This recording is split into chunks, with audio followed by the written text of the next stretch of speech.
To gush. It's a fun verb to say as well, to gush. I guess this isn't a really natural picture, but whenever water or another liquid comes out of the ground or out of a cliff, or I guess out of a pipe, I know that's not natural, we can use the verb to gush. There are places in the world where water will gush out of the ground. Probably a great description or use of this word would be when they first drill an oil well, oil will gush out of the ground. It'll just shoot into the air until they cap the well. So you can see here, I'm not actually sure what this is even a picture of, but the water, you would probably say, oh, the other day I was walking down the street and I was able to see water gushing out of different parts of the ground. So when water comes like this, and it can come sideways as well, we use the verb to gush. To wilt. This is sad.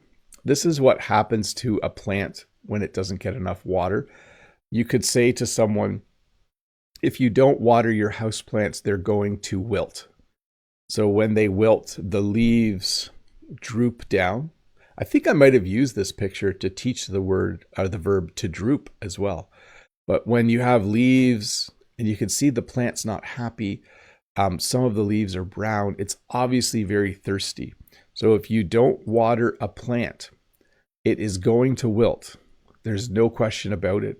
It will wilt and then it will eventually die. By the way, if you watered this plant, I guarantee you it would perk up.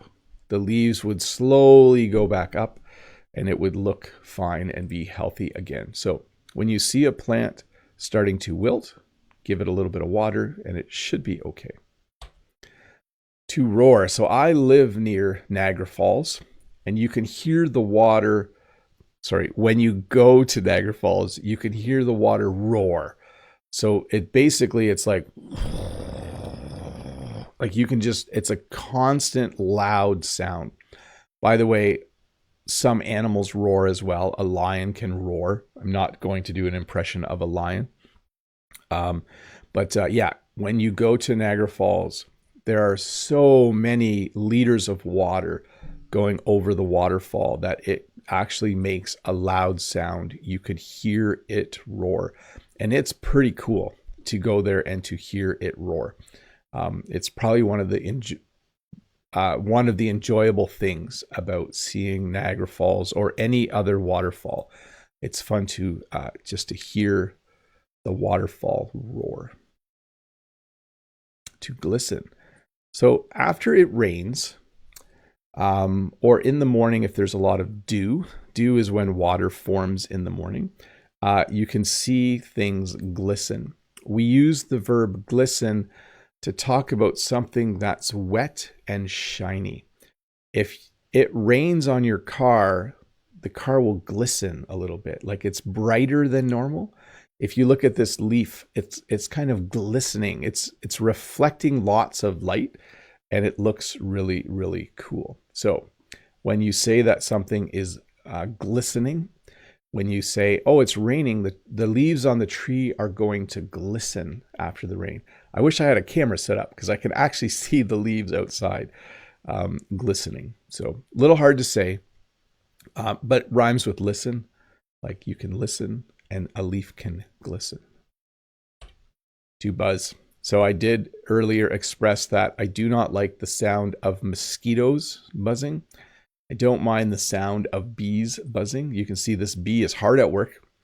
If you were out there and if the bee's wings were really, you would hear bzzz. You would hear the sound. The bee will buzz as it works. So, I guess I said I don't mind the sound of bees. I don't like it when I hear wasps. So we have a lot of wasps. Bees usually just fly around and collect pollen or whatever they do. But wasps sometimes will attack. And then I don't like hearing the sound of a buzz. Like if I hear a buzz and it's some wasps, I run the other way. To thrive. When something thrives,